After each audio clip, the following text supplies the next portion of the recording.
नंतर मायठा सुटला।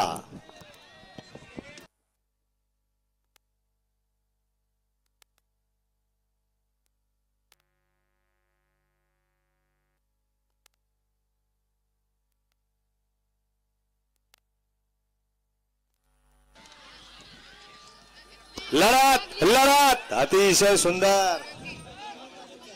कसा आहे नवीन चेहरे या ठिकाणी मैदानात मिळायला लागलेत।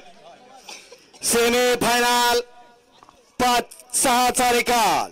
सेमी फायनल 6चा निकाल तास क्रमांक 2 मधून पळाली गाडी वार सिद्धनाथ प्रसन्न बनावडे विशाल फौजी हिंगणगाव या गाडीचा प्रथम क्रमांकाला विजेत्या बैलगाडी मालकाच्या त्यावरती बसलेल्या विजयनंदन।